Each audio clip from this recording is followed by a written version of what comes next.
Everybody, welcome to another Leighton Live. My name's Derek, also known as Tap Peddler, and I'm joined with three other guys here. I've got Nick. How are you, Nick? Online.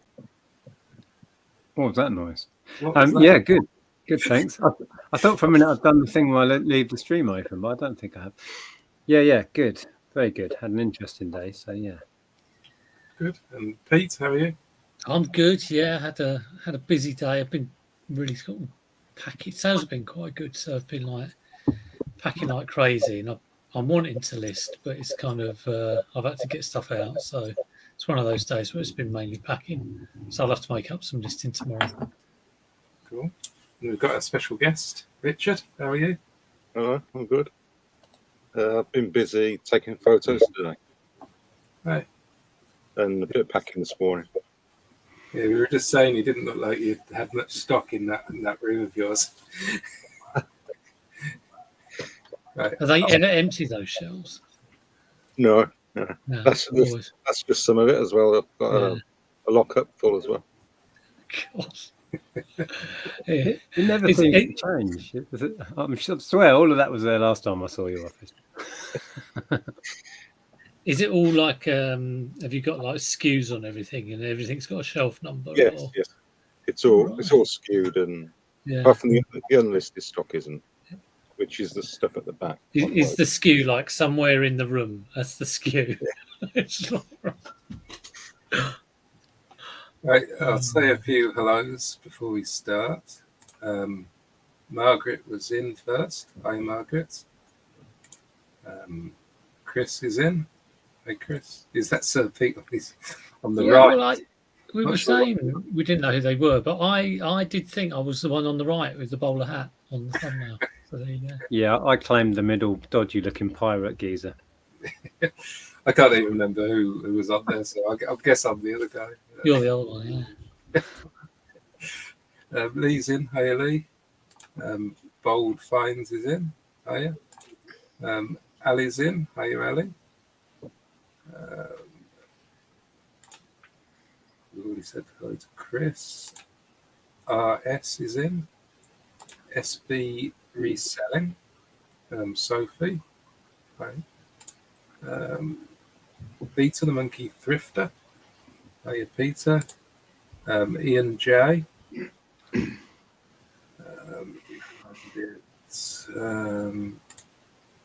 Daisy. Hiya, Daisy. Welcome. Jodie Richardson's in. Tonks Boutique. Another Scottish reseller there. And Phil's in. Hiya, Phil. It's his birthday. Oh, yeah, it's Phil. It's also my dad's birthday today. Oh, So happy birthday, Phil. Share the same day. Yeah, have a good one, Phil. Cinema's in. Hiya, Cinema. Yeah, I think we're at the bottom, I think. Oh, Funky Neil's in. Yeah, that's it. So I thought this week we'd have a good old chat about sort of reselling back in the day. So I'm talking before eBay, and then how eBay has evolved, and we maybe touch on like new stuff that has come up in recent years. You probably get some resellers now who were born after eBay started. So it's a good job you've got some old bits on. Yeah. Otherwise, you just couldn't do this at all. Yeah, well, I think all of us have experienced reselling before in the late 90s, I guess. I think when did eBay start? Is it late 90s, 98, something like that? 95, wasn't it? Did it? 95, I don't know. I think 95. Yeah, it was I thought so. I started in 98, I think. But I think it had been going a couple of years. It was tiny then, though. Yeah, I think it came to the UK a little bit later, I seem to imagine. Yeah. That might be it, yeah. Yeah, I remember. As well. So what was that? I was on the 98 as well. That was the year I remember you because you had your room in, because at the time me and Richard still lived with our parents, and I remember Richard had like a computer room that was in the loft room, And I remember him coming down from the loft saying, "I've listed something on eBay." What's that mean? It's a foreign language. And yeah, I think then I listed an antivirus software, a piece of, because I bought like a bundle at the car boot sale, and I think I listed, the McAfee ones. I bought like a bundle of 10 sealed McAfee computer software things, and that was the first thing I listed. No idea if it sold or what happened. I do remember you coming down from the loft and sort of saying you listed. That's where it all began, I think. But I remember my very first listing was a Chemical Brothers CD single, just to find out how it worked. You know, it was only worth 3 or 4 quid or something. But yeah, just to get the ball rolling, and sold quick. I thought, oh, that was easy. Yeah. Never stopped. I think we know your first listing, do we not, Peter? The vinegar jar. That was one of the first listings I did when I went full time. But my actual first listing on eBay would be back in around about 2003. And I think when I signed up on eBay, I sold a load of my old Dungeons and Dragons figures. I had tons of the stuff, like all lead figures. And I remember I sold like a Lord of the Rings set, and I was amazed how well they went, because I used to put everything on auction as well. Always used to just do auction. Never even thought about buy it now seemed like, why on earth would you do that? And I remember selling a lot of these Dungeons and Dragons figures because they'd just been in the loft for ages, and was amazed at how much they went for. Probably would have gone for even more now. And I remember one lot got sent to America, and I ended up getting negative feedback because I didn't give them a postal discount. I think they won like 4 or 5 lots and paid like 5 lots of postage, and I didn't discount it. And they got the right arse. They really did. I think back in those days, it was all very vague on the postage, wasn't it? So you set the post, and there was no way to combine it or anything like that, I don't think. No, there wasn't any sort of like combination. And I didn't mention it. And, you know, I just all sent it in one envelope. And they took offence at that maybe I should have sent it in 5 different envelopes. Yeah. But you're right, there wasn't any sort of options to do it. But I just remember getting this negative, and I think I then, after I got that, I didn't do eBay for about a year. So I was like, oh my God, I got a negative. There you go. Yeah, and of course, before eBay, there was classifieds. I think we've mentioned, I think there was a paper called Loot, wasn't there? There was Loot, yeah. I remember, in particular, what me and Richard used to do, we used to have Micromart. I don't know if you remember Micromart. Yeah. Didn't we advertise stuff in there, or buy stuff from there, I think? PC Mart as well, and Amiga Mart. Right. Yeah, I do remember a few. Wasn't it like a weekly paper, monthly paper or something? Yeah, I think so. Right.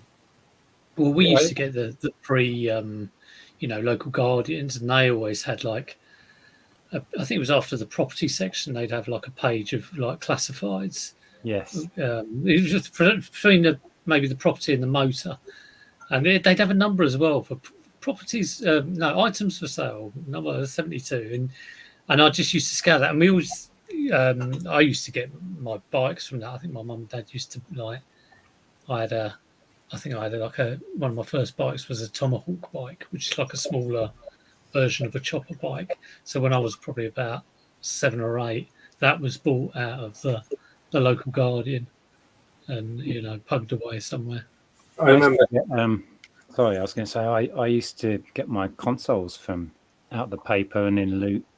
My first black and white Game Boy I bought secondhand from a little classified ad in the local paper, drove over to St Albans, picked it up, and then sold it on to fund my Super Nintendo the year after. I bought a few old computers from the classifieds. I remember I bought a Dragon 32. I think that came from the classifieds. And then I remember that. Yeah, and then I bought a Atari ST. I think that came from the first one I had. So I had a couple of those. I bought one new in the end. I bought my first one. That was out the classifieds.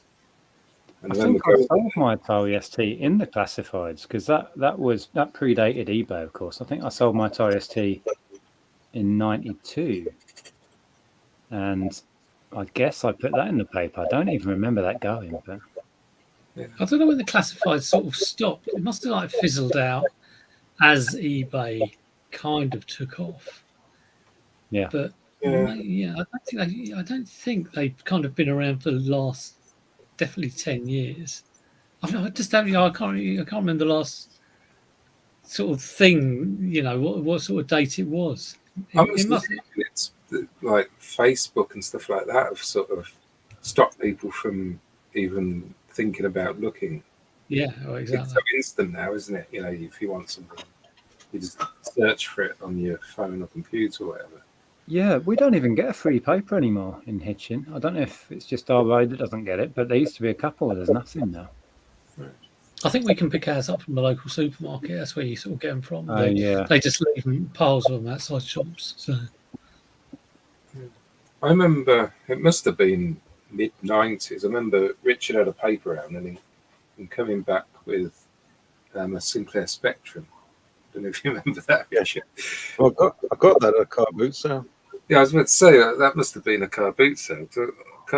I'm sure I think I might have gone there like the following week with you. I think we went on our bikes. What it was, I went to a car boot sale on my bike, and it was about 10 miles away. It's Cosford, I think, over that way. You don't want to get anything too big when you don't do it. It's a great big bundle, and there's no way I could carry it on my bike. Right. So I got there, I left a deposit or something. I got their address, and I went to collect it. Later on? In Tetton Hall or somewhere. Went to get it, which is sort of just down the road. So do you think that was like the first boot sale you'd been to, or would you have gone to some? No. I can remember going to that one, Dark Lane one that still runs now. I can remember going there on my bike. That must have been before I had a car. Yeah. Which would have been before 94. Yeah. I only really started going on my own when I could drive, because we lived in a village and there was nothing that local, so I had to drive to Stevenage. So once I got, and I learned to drive quite late. It was 97 by the time I was driving, and then I was rapidly accumulating stuff once I could drive. I remember I think I mentioned it before, that me and Richard went to a car boot sale, and my dad took us there, and that's where all the good stuff went, and all the sort of... That was the first one we ever went to. Yeah, and we sold there, and all the good stuff went, all the Lego and Thundercat figures. Yeah. It was just a clear out, just to get rid of all our old toys and that we didn't want. I remember selling at boot sales with mum and dad, to just get some cash, because we were always short of cash, and God only knows the stuff I sold. Don't even remember. Yeah.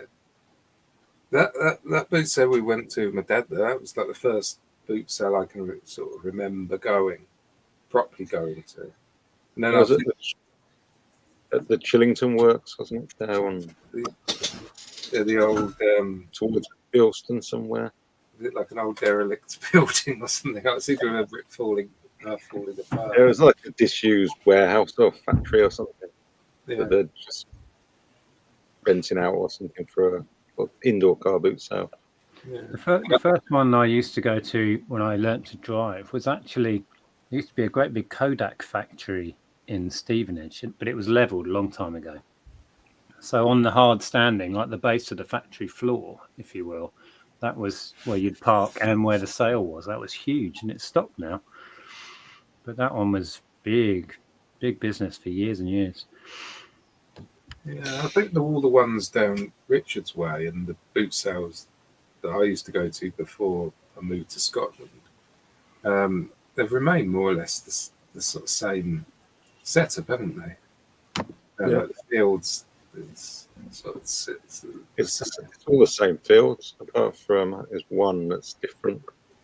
Yeah, it's occasionally I come back to visit, don't I, and go there. It's like the same as like 25 years ago. Where I still remember some of the things I bought at some of the early boot fairs kind of I went to before I was reselling. Like I went to this one at a local school, and I remember buying a Scale Electrics there, just because I thought, oh, Scale Electrics, brilliant, and I just had it hanging around for ages, never set it up or anything, and then I tried selling it on, and quickly realised it wasn't worth anything. And I remember getting like a whole stack of James Bond, like those paperbacks you can get, like the Ian Fleming books, and it's funny when I saw someone the other day picked up a batch of them. It just took me back, like, oh my god, I bought them like probably about, I don't know how long it would be now, probably like 25 years ago. I would have bought them. So it's those ones. Yeah, those sort of things. Yeah, I bought about 15 of them, and thought, yeah, these look very, very rare. It's amazing how sort of naive you are at those, before you get to get any experience going around, and you're looking at stuff really that probably means something to you rather than has got profit, which is the difference. You're looking for nostalgic things. When I was going around Boot Fairs 25 years ago, like Scale Electrics is a classic example. So the thing I remember particularly from my childhood was jumble sales, because my whole family is big into the Girl Guides, Cub Scouts. I was a leader, Andrew was, my mum was, my sisters have all been Girl Guide leaders. So I had access to jumble sales, setting them up, getting in early, all of that. But I didn't make any real use of it, apart from rummaging around trying to find toys for myself. But I had access to, God only knows what, looking back, and they were amazing. That reminds me of the Scout hut me and Richard were at. They did jumble sales, didn't they? And, wasn't there like a room at the back that was just full of like a death pile? Yeah, they took it out. It was just like your old bathroom, just full of stuff. Yeah, well, my mum accumulate it throughout the year and then have a big sale, that sort of thing. Yeah. My old school used to do like I used to do a fair, and my dad used to do the bookstall, and my mum used to do the toy store. And this is when I was probably in my teens, so it didn't really mean anything. It was again, you sort of think of the stuff that went through there, and there were probably like tons of Star Wars figures. I remember the one that was at my local Cubs. They had an Atari set up, and you could pay it was probably like 10p a go for a go on the Atari, and they had lots of those wire loop things where you have to make your way. Yeah, the old game where you have to not touch the wire. Yeah, you'd have a go on that and things like that. So I also remember my primary school once a year. This is we're talking in the 80s. They'd have an auction in the school hall, and the adrenaline. I used to get well involved with that. That's where I bought my first decent record player, stereo system, like for 10 quid or something. It's probably got the bug.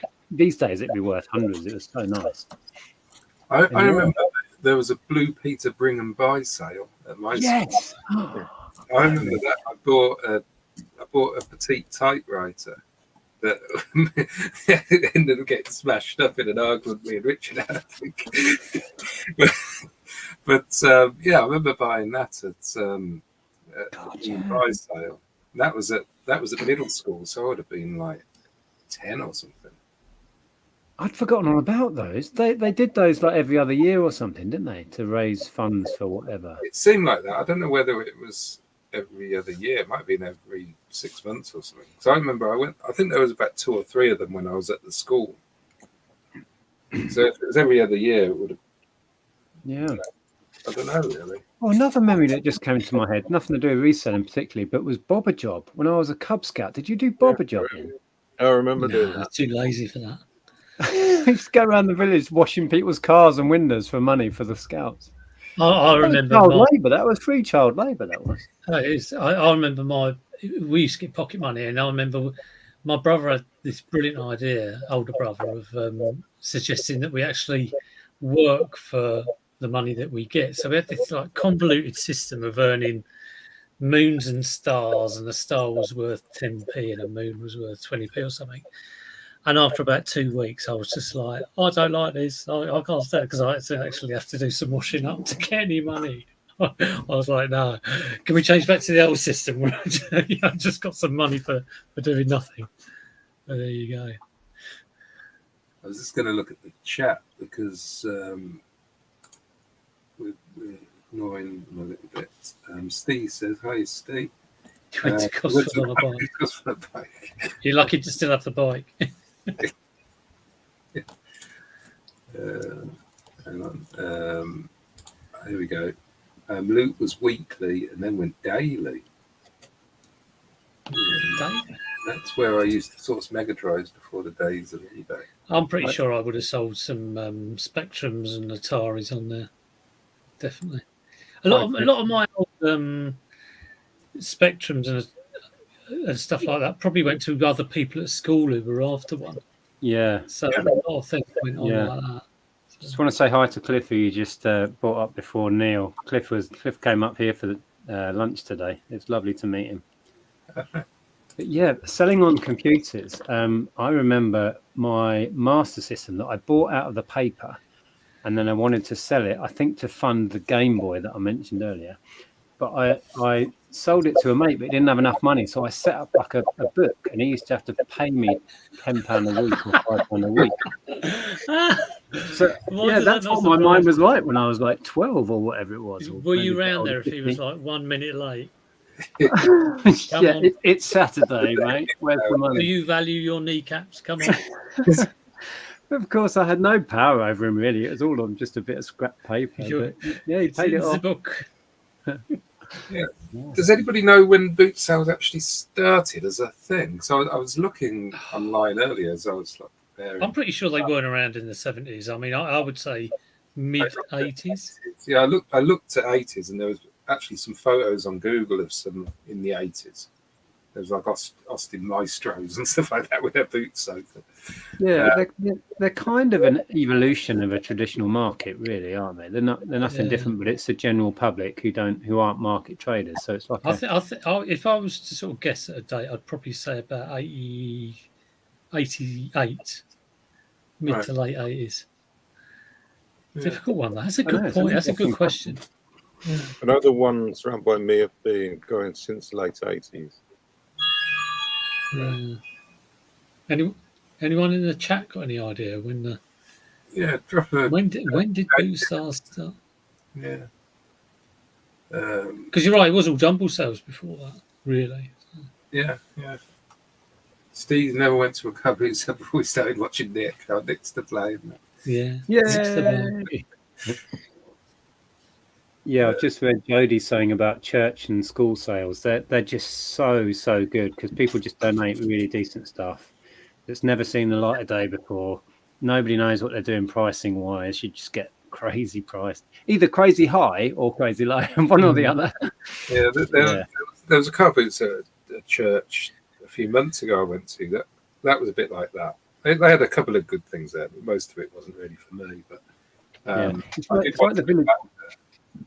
like the Village Fete we went to, it must be a month ago, where I got the Dungeons and Dragons stuff. And you learn very quickly. I've helped out there before. Pricing is all, whoever you're speaking to, they make it up on the spot. Oh, yeah. So if you have an armful of stuff and say how much for this lot, and they say, 10 quid the lot, you go, all right, well, I'll keep looking. And then you work your way down and find the next person and say, how much for this lot? And they go, £2.50. I've had that. I've had exactly that. Jumbles, I tell you.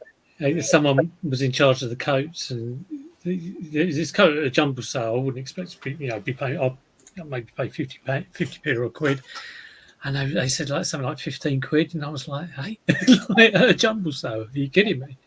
But just ask someone else later on.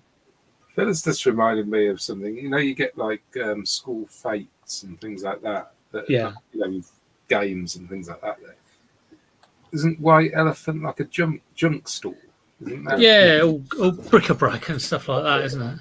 I remember them when I was like at primary school, and I always used to like them because they had little toys or whatever, and bought a few things from them. So yeah, it's essentially the same as a jumble sale, isn't it? But it's usually part of a bigger event. Yeah, it's just one stall sort of thing. That has all the yeah. One of my earliest memories actually about a car boot, I remember going over a bridge with my mum pushing me in a pushchair and seeing the car boot in the distance. No, there you go. So, Rich LePic says he's been on Wikipedia. Yeah. He's got the lowdown on when it started. Apparently, it was. What was he saying? It was a Father Harry Clark, a Catholic priest. See, the Catholic priesthood are to blame. Well, it's not Nick this time. It doesn't say when, but it was. He saw a similar event in Canada, so we're copying Canada. So there we go. we usually end up being the late to the party on most of these things, don't we? The UK. Chosen schools used to do jumble sales when I was little. I've just seen Phil Higginson's comment about selling his Amiga. I think I'm way down the track. Oh, here we go. I was selling my Amiga to a friend in installments. He defaulted into down. It's a treat. Is that a computer reference? No, these bits. Yeah, well, I bet he paid up after that. Jesus. Oh, that's another thing. Postcards and newsagents, windows, Yeah. stuff. That's still a thing, though, isn't it? You do see that occasionally. It's probably Yeah, not definitely. And in supermarkets, they have those little notice boards. I've had a few bits out of supermarkets. Yeah, I just always forget to look. But it's probably quite a good way to source certain stuff, I guess. Well, back in the day, your regular magazines, music magazines, and computer mags, some of them would have a classified section in as well for people selling off their collections and That's true. Yeah. and all sorts of stuff. Yeah, because I remember when I had Atari ST, there used to be a classified section in the back for parts and the computers and stuff like that. Yeah. It all seemed perfectly normal, and you'd. I don't remember buying from them, but I assume you'd have to send them a check. Yeah, well, I was going to come to checks because I came back onto eBay. I think all of us here probably received a lot of checks for payments. Early days on eBay. I remember going to the bank with must have been early 2000s when I started. So when I came to Scotland, I did a lot of eBay then. I was still buying stuff from the car boot sale and selling it on. That was before I got a job, so it sort of paid for some of the university stuff. And I remember going to the bank with 10 or 15 checks every week or something. Well, when did PayPal get introduced onto eBay? Because when I started eBay, it was all. I think it was early checks. 2000s. Was it early So I 2000s? remember you used to be able to, because there was no checks as well. A very similar company to PayPal. Yeah, there was a few. I remember specifically BillPoint was one that was around the same time when PayPal was introduced and rapidly took over. Because you used to be able to create a link. I remember you used to be able to create like a little banner almost and import it into your eBay listings so people could pay using that link. I remember that. And you used to do that. To do that with every listing, you had to sort of create a link and add it. And I think there were certain websites that did it automatically. I don't think there was any checkout at that point on eBay, was there? You just arranged it afterwards. Yeah, I think they just won and then you just dealt with it. Send them a link to pay or something. I don't even remember how it functioned. Yeah, I think you're right. There's a checkout like there is now where they. Yeah. And also, I know we've touched on this before, but it is hilarious to look back at. We would get, like Monday mornings, for example, you'd have a load of letters come through with checks in, and then you'd have a few that would be rattling with loose change in. Loose money, yeah. Right? You get £2 or £3 coins in it or whatever. Sellotape to a bit of paper. And the slightly cleverer people would stick it to a bit of card. Yeah. Or a £10 note in an envelope, It's just madness looking back. Yeah. And like Christmas every day it was. Did you used to do, like when you started eBay, were you doing buy nows or did you kind of, it was very much more. It was all auctions to begin with, Yeah, buy it now kind of evolved because you could run an auction and have a buy it now and pay a little bit extra, I think, alongside each other. And then they gave you the option of a straight buy it now. I think it just evolved, didn't it, slowly? that way. Is my memory of it. I think. Yeah, we're looking on the internet. Buy It Now came in November 2000. I think that was in the States. Really? Yeah, Doesn't so feel like it did. it might have been like a year or so after that before it came to the UK, I'm assuming. Wow. I remember just doing auctions, and basically every Sunday we used to set auctions going. And I also used Yahoo auctions as well. In the beginning, it was only auctions, though, wasn't it? There was no Buy It Now. Yeah, That's how I remember. Yeah. Buy It Now at all. Yeah, and that meant everything ended at the same time. Yeah, So Sunday 8 o'clock. I always used to list on Thursday, I think, to get the 10 days going into the Sunday. That's right. Yes. Kick off your listings on a Thursday. I used to write them in Turbo Lister and then send them all off, or get them going overnight or whatever, uploading them and scheduling them. And then that was a fun thing about auctions, is you could sit there for that hour or so when everything's finishing and just watch it all come in. Yeah. And I think you touched on it a couple of weeks ago. You mentioned about probably only having dial-up, so you had to create all on Turbo Lister. I think it was a different program before Turbo Lister as well. I can't remember what that was called.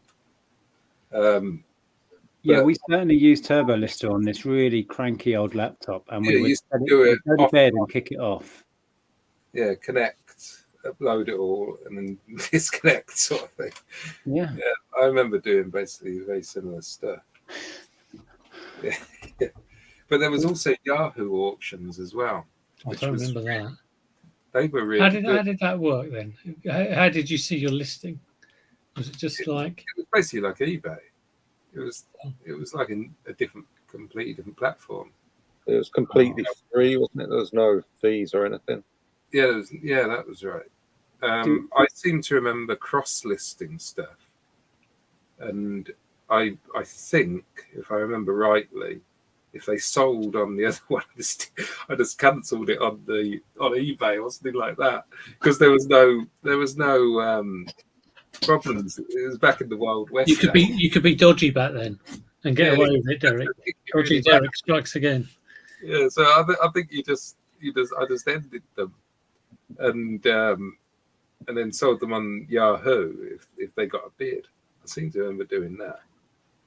Do you remember your first cameras that you were using as well? Because I've got memories of a camera that took a hard disc, like the big actual disc, 3.5 inch discs or whatever. Yeah. It was a Sony thing. It was amazing. I loved it. I remember I had I worked at Canon at the time, so I had like one of the first digital cameras that came out. I actually won it in a competition. It was like they were designing their website or intranet. They were designing, and I think I did something with their intranet, and won this £500 camera, which was like 1 megapixel. It was ridiculously, but it was just amazing. I remember sort of like showing all my mates and go, "Look, take a picture, and you can see it on the back because it's the first ones with screens on the back." Yeah, I remember. And so I use that. Watch, you can zoom in on the picture. Yeah. And we can delete all those and then take some more. It's like, oh my God, this is... Neil, yes, Mavica. I did have that name in my head, but I didn't trust myself. Sony Mavica. Yeah, amazing things. They took a whole disc in the back of the camera, a little door that opened up and you pulled the whole disc out. Amazing. Well, I remember that you didn't need photos originally on eBay at all, so you could have a disc with no photo at all. They were optional. Yeah, and I remember I actually had a scanner. I didn't have a camera at the time, so I had a scanner. So I scanned like a box, like a Sinclair Spectrum box or something like that. My God. Scanned that in. I had a printer scanner at the time. I don't think I used it for eBay. Yeah, we had an A4 flatbed scanner, and we would lay like CDs on it, and I would do like lots of Lego minifigures, just literally put them on a scanner bed and scan it. It was quicker and easier than using a digital camera. It was crap anyway. You get better resolution on that. Oh my God, I forgot about doing that.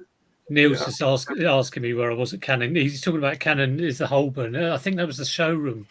And I visited up there once. It was absolutely amazing. I remember looking through these binoculars that had image stabilizing on. But I was at head office, so I was at Wallington first and then down in Woodhatch. So that's where I was in the kind of human resources department. for my sins. I was there for probably over 10 years. So. I coming back to scanners, I seem to remember having a scanner that you held with your hand and had to sort of slowly move it manually. I don't know if it was, I think Richard had. Did you have one of them? I had a hand scanner and I had a flatbed. I can remember using the flatbed to do my eBay photos. I also had like a webcam as well. I used like a little. It's like a webcam you get nowadays. Was it you, the guy holding up your things with your face in it? Click. I had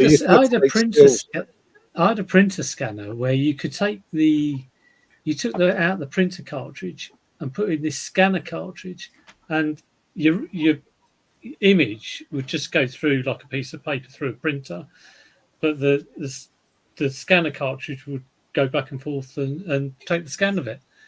Really weird little thing, but it'd be quite a nasty one. Never heard of it. I suppose back in the day that was quite fancy, you know. Quite, yeah. I remember getting postal orders as well as checks. Do you remember postal orders? Oh yeah, absolutely, loads of them. Yeah, they were quite a big deal, weren't they, back in the 90s and early 2000s? Certainly. I don't even know if they still exist. Must do. I think I do. Yeah. Yeah.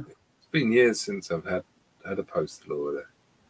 I can remember people writing your username on them as well, on checks. Oh yeah, instead of your actual name. Oh, I see what you mean. I thought you meant as a reference or something, not as pay your eBay account. Oh no. Yeah, I remember that. You had to contact them and get them to send one again or something like that, didn't you? My name isn't Tap Peddler. yeah. That's basically what they'd write. They'd write like Tap Peddler on there. So you'd have to say, "Oh, sorry, I can't take that." Yeah. And then you have to send another one or something like that. Oh yeah, I forgot about that. No. Yeah. And then there was the dawn of the smartphone, and that becoming a thing, and the eBay app being launched. Well, I looked, and the eBay app appeared in 2008, and I think iPhone wasn't that 2007. So I suppose that would sound that would make sense. Yeah, you kind of think before all that though, if people were sending checks, because people very much now are wanting things like they order something, I almost want it same day. Yeah. And back in the day when if you bought something on eBay, if you were then sending off a check, and then the check had to clear, you must have been waiting and to say if something went wrong with it, like you forgot to put the date or you didn't sign it or something. You could be waiting like 2 or 3 weeks to get something. You have to be very patient. Like that, and there was so little expectations, wasn't there? Yeah. On you as a seller, you'd get your thing whenever it turned up. There was no. Yeah, well, that was what I was going to touch on as well. There was the buyer protection, according to the internet, came in 2003. So before 2003, you basically sent your check off, and that was it. It was top luck whether you'd receive your item. I guess. It must have been a scammer's dream then, as a seller. Yeah, I remember getting like checks and stuff, and I used to take them to the post office, and you'd have to sort of have a mental note of, what ones had sort of come in, and waiting to get cleared, and then you had to check whether they'd actually cleared in your bank, and then you'd know if it's okay to send out. We found it so hard to manage because we were doing it full time at that point, and we were getting so many checks. We couldn't actually manage it, so we gave up trying to manage that, seeing which ones are cleared and which ones hasn't, because it was so rare. I don't even remember any check bouncing. That didn't clear. So we gave up trying to track it because it was more hassle than it was worth. That's my memory of that. Yeah. It's just impossible to keep track. Yeah, so I mean, I was just doing it sort of part time at that point. So yeah, I probably only had, I don't know, 5 a week or something like that. So it was quite a low. Yeah, but yeah, we were going in with watches and things. It would take ages to blooming pay them in. Yeah. I mean, I think I went in and some woman at the bank was sort of saying you need to open a business account, something like that, because I was there so often. They knew me there, I was always there, and I was just at university selling some rubbish on the internet. It was like, was really, really weird, really. But yeah, things that have come in. I noticed that. Yeah, I actually remember this. Do you remember when the auction numbers increased? I think it was quite a big thing at the time. They increased from 8 numbers to 12 numbers. I think they're 12 now. You know, like the auction ID. I remember that changing. What do you mean? The item number? Yeah, the item number. Oh, They added 4 numbers because I assume they ran out of. There are too many listings that active at any one time, I guess. I don't remember that being a thing. No. Do you remember it, Richard? So I remember that, and I think it caused quite a lot of problems at the time because you obviously had the new listings that were 12, and you had the other ones that were 8, and certain things didn't sort of work because it had too many numbers now. You know, I remember that. Apparently that was in 2001. The one thing I do remember when I first went on eBay it was the star system and the colour of the star. And I still look at it. It's ridiculous because, you know, it's been 20, my eBay account, like 20 years, whatever. But like you got like I think it was like a red star when you first started. And then once you got to 10, it turned blue. So it's like leveling up on a game, isn't it? It's like, oh. And then I think you got a new one at 50 and then one at 100. I can't really pay any attention to that. Yeah, but I unfortunately I did. I was like, brilliant. And then I think you got another. It's the only reason Pete was doing eBay and carries on. It's the only reason I do it. I don't do it for any other reason. It's like, hello, I'm a reseller. I've got a family, but I'm actually doing eBay not to feed them, but to get my next coloured star. And unfortunately, my next one is at 5,000. And I'm on about like 3,000 at the moment. So I've still got quite a way to go. I mean, it could be like another, I don't know, 3 years or something. And no one ever leaves feedback anymore. So it's even more gutting. But yeah, the star system is like one of my first things that like, oh, I've got a red star. It's ridiculous. I do remember the whole song and dance they did when they changed the logo. That doesn't feel that long ago. I'm sure it's longer ago than I imagine it is. Don't think I've to the 4 colours down, but yeah, I remember it used to be eBay all offset and chunky. Yeah, now it's all lowercase and in a line. I can't remember. It just shows you I can't remember what the old one looked like. I mean, I imagine that's since 2003, is it? Yeah, it would have been. Yeah, I can't remember what it used to be. 2010 or something along those lines. Feels like it's maybe 10 years ago. No, maybe less. It feels like maybe it's 7 years ago. I don't know. Someone in the chat might be able to Google it. I'm going to Google old eBay logo. Did we get any comments about the car boot sale dates? Oh, it was all overlapping. Oh, yeah. I do remember that. 18, 19, that would have been 85, 86. I think that's the only one I've seen anybody mention. Oh, right. A bit earlier than that. I feel like I remember them existing from when I was a kid. So early 80s, I'm sure they would. I wonder how they. I guess they evolved from like jumble sale type things. You know, because some people organise the first one, and so let's all go to this field and sell our rubbish. Well, for example, we have a market in Hitchin, like a traditional market, and then on Sunday they give it over to a car boot sale, but it's in exactly the same spot on exactly the same like undercover tape. Well, you've been there, you know what it's like. Yeah.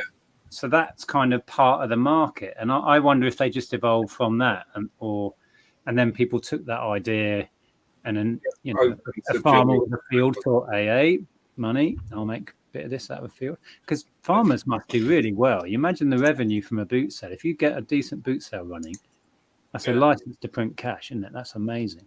Oh yeah. Imagine this conversation in 10 years, even if technology speaking on camera or seeing dinosaurs. We'll all be doing the same old thing. Yeah, well, we will because we're old school. Yeah, we will. Yeah. We are dinosaurs. We'll be refusing to change, but there'll be people. I don't know. I mean, I'll still be picking up boxways and God knows what.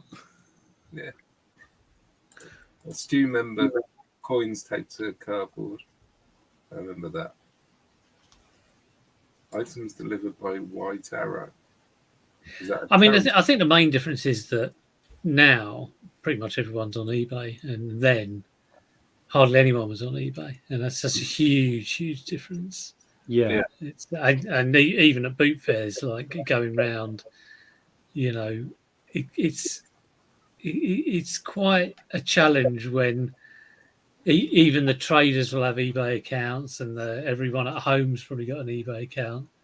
Yeah. So you have to kind of get your head around that. And if people don't actually use it that much, they still probably have an account that they might occasionally buy something, but they've got access to it and they can just quit. yeah, but they know how it works. They know the sort of technology. It's not as it's not like the dark arts. All you've got eBay has that work. What they send it goes through the internet and money goes through. It's like it's just pretty much a day-to-day thing now. So when you mentioned this topic, Derek, one of the things that sprung to my mind was back in the early days of when I went full-time doing this, on a weekly basis, I would have to explain to probably 10 people what eBay was because it'd come up in conversation. These days, you don't have to explain eBay to anyone because everyone is understanding what it is. They're advertising on the telly and on the radio and everywhere. And it's common knowledge. That's the big difference. And it's part of society now. It's probably so ingrained. I think when you started, not everyone would have even had internet. No, not at all. Probably less than 10% of the people in your population. So. Yeah. I think people still don't realise that people actually sell things for a proper living and have a proper business using eBay. I think that still baffles some people. I find anyway. If you say what you do, they sort of, can you actually do that? Yeah, people look at you like that sounds a bit dodgy. Is that a real thing? Yeah, I think they think it's dodgy until you sort of explain it. And of course, the main difference is the accessibility to it is so much easier because, as you said, Pete, not everyone even had internet back then, let alone a smartphone in your pocket. It was more powerful than the PC I had back then. Yeah, You know what I mean? So the access to it is so easy, and everybody, in theory, has the ability to sell on eBay, and a lot more do and can. That's the main difference, isn't it? Yeah. We go. I never had anybody send me cash that went missing. How amazing is that? I never did either. Yeah. Stuff always. I don't know whether it's just people. I think a lot of people sort of scam you now more than what they probably did then. When they're buying stuff from eBay back in the day, I think there's a lot of trust involved, and as long as he dealt with two trustworthy people, it all went sort of fine. Well, there was the thing about feedback went both ways. So, if as a seller you thought you were hard done by, you could always give the negative feedback back. I must admit, back in the day, if I ever got a negative feedback, they were definitely going to get a negative feedback back. From me. Oh yeah. It rarely happened, I suppose, in reality. But yeah, I mean, I can see why they had to get rid of it. The only thing I would like them to do is allow sellers to leave it if you win a case. So if you win a non-payer case, or you win a item not described case, or something like that, if they go in your favour, then you should be able to leave a negative. Yeah, or at least a visible mark come up on the account somewhere. Yeah, maybe no comment. But. Yeah, a little count. How many times have they not paid? How many times have they whatever? Yes, something like that. I mean, because apparently they're tracking it in the background anyway. Well, yeah. Here's a question for you. I know they say they do, but I'm not sure it makes it. If you could get in a time machine and go back like 20 years, would you go back 20 years and go, right, this is how I'd prefer reselling and eBay like it is 20 years ago than it is now? Well, if I go back 20 years, I'd just buy Amazon shares and be a billionaire. That's done. I think eBay's a much better place now. I know we all have our problems with it occasionally, but if you think about there's a lot sort of safer now for everybody. Yeah, it's a sturdier platform, definitely. And like what Richard said earlier, there was no checkout or anything like that. It was just purely like you won it, then you just sort of dealt with it between you. I imagine if you did go back 20 years, you'd probably be thinking, "Oh my God, what is this that I'm on?" Shonky system. to answer your question seriously, if I could go back 20 years, that's almost exactly when we went full time and I finally left the police force. And it was the best time of my life. So I'd go back in an instant. It was exciting. It was scary. It was everything. I felt like I was the only person doing it. Yeah, I was going to say. Doing it. Half the people I talked to didn't know what eBay was. I felt like I was some intrepid entrepreneur. I wasn't really. I was just selling tout on the internet. But yeah, best time of my life. So I'd go back in an instant. Well, it must have been weird. Like, you were one of the only people doing it, and it was working. I mean, that's the difference, isn't it? I mean, I think I remember watching a program about someone who was doing eBay, probably about 15, 20 years ago, and they were making it work. And I just thought, how on earth does that happen? How can you make a living out of that? And I didn't think anything of it and carried on doing my day job.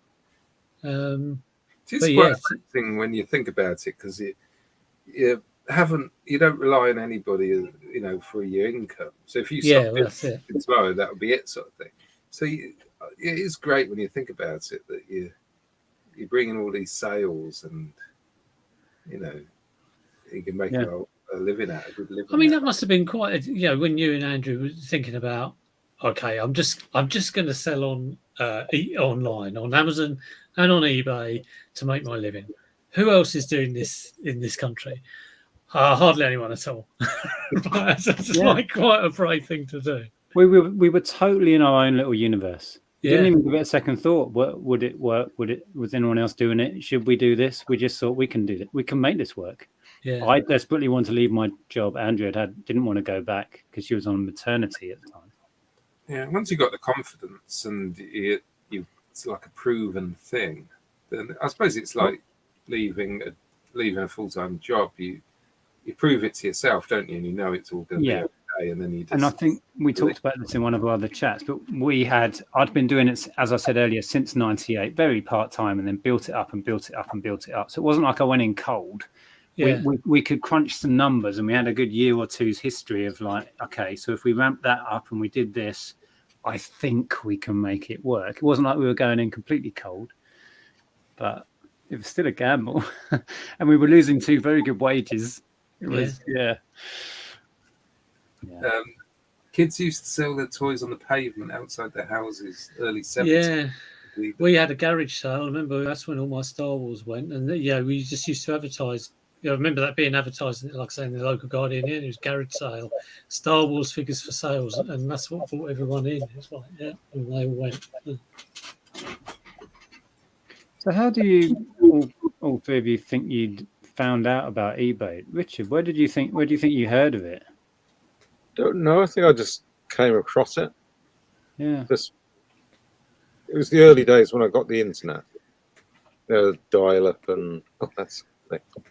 I don't know. I just came across it. I don't know if it's because I was going to car boot sales and because we were sort of reselling, weren't we, at the boot sales? The buying and selling element of it, and I just came across it that way. Yeah. But I can't actually remember. I can't even remember what the first thing I sold was. Well, I definitely found out from you. As you say, you came down from the loft. I've sold this on eBay. That was basically the first time I'd ever heard of it. Do you remember what it was? Because I can't remember what I sold. First item. I can't remember what it was. I can't really remember.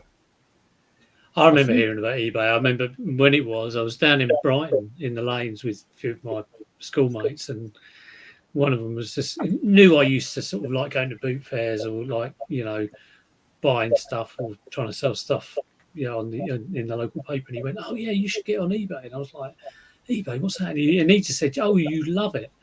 And that was 2003, and that's when I got my account. And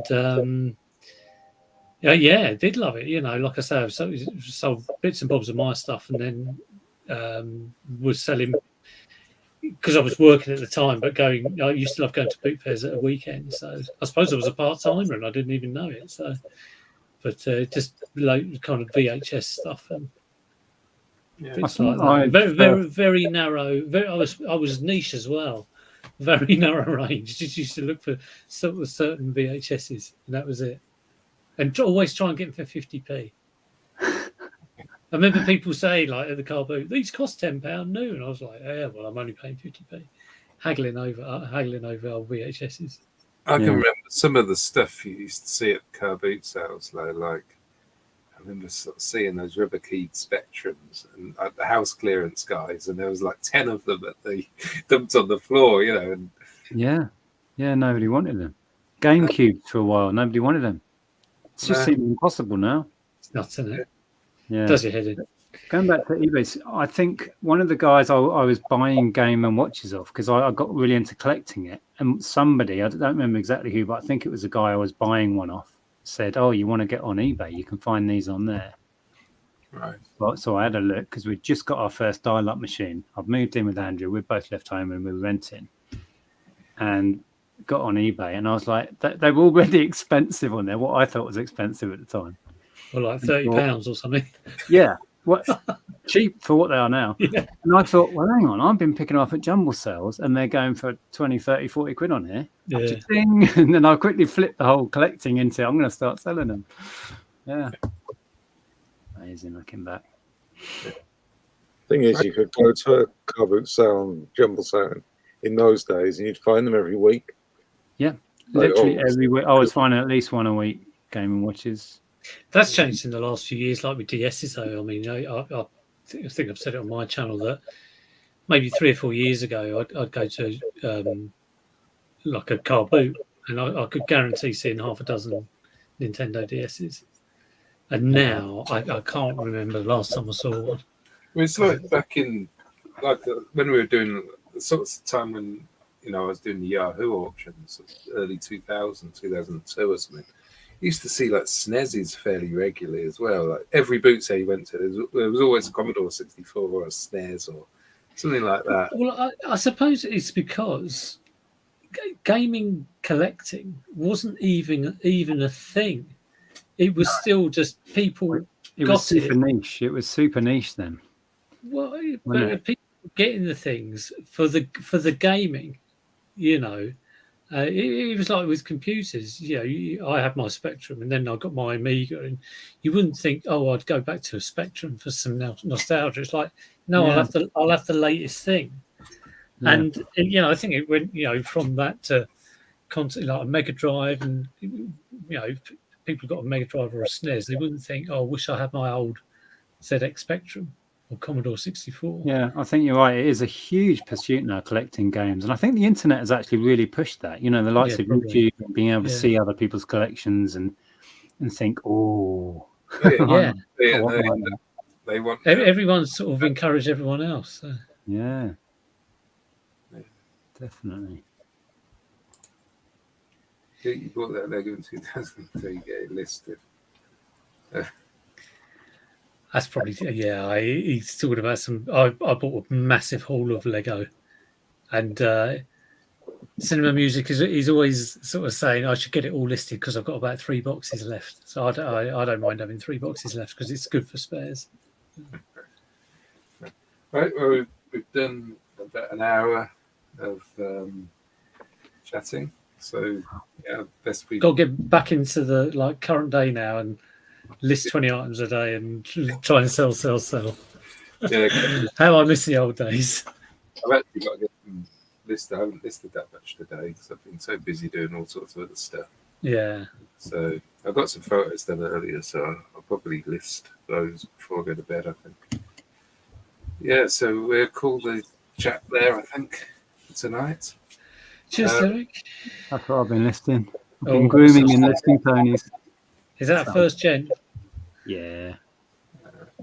20 quid for that baby one. Do you want it? I've got one where the hair grows on it. It's a weird little thing. So am I right in thinking you're not here next week, Pete? I can't stream. I've got family down, so busy with them, doing all sorts of family stuff. I think I could sneak away, but I think it'd be a bit rude to, so I'm not going to. So Absolutely fine, yeah. I won't be around next week. Should we do it on your channel, Nick? And yeah, I think that's fine. I should be about. We'll come up with something. Cool. Yes. Okay. Cool. Okay. Have you got anything coming up on your channel, Nick? Yeah, well, something very annoying happened on eBay tonight, which I might rant about tomorrow. We like a good rant video.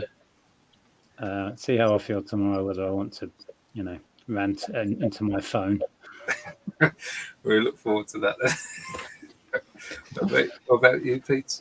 I'm nothing specific on the channel. I'm concentrating on eBay at the moment and sort of like getting the listings on and getting some sort of semblance of order on the eBay.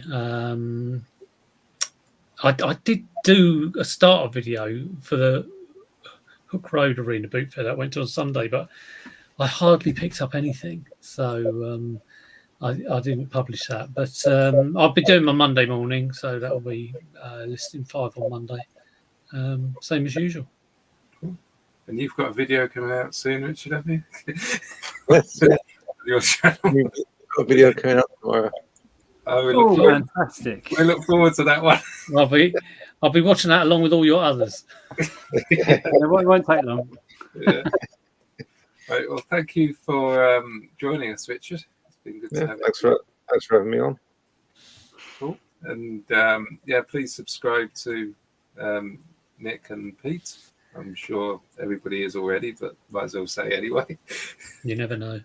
You do never know, but I think I know. But yeah, thanks everybody for coming along and watching and getting involved in the chat. I'm sorry if we missed some of the chat, but it's always difficult to keep up with everything. But yeah, I hope everybody enjoyed it, and we'll be on Nick's channel next week. Yep, same time, my channel. See you then. Brilliant. Okay, thanks guys. See you later. Bye. Bye-bye.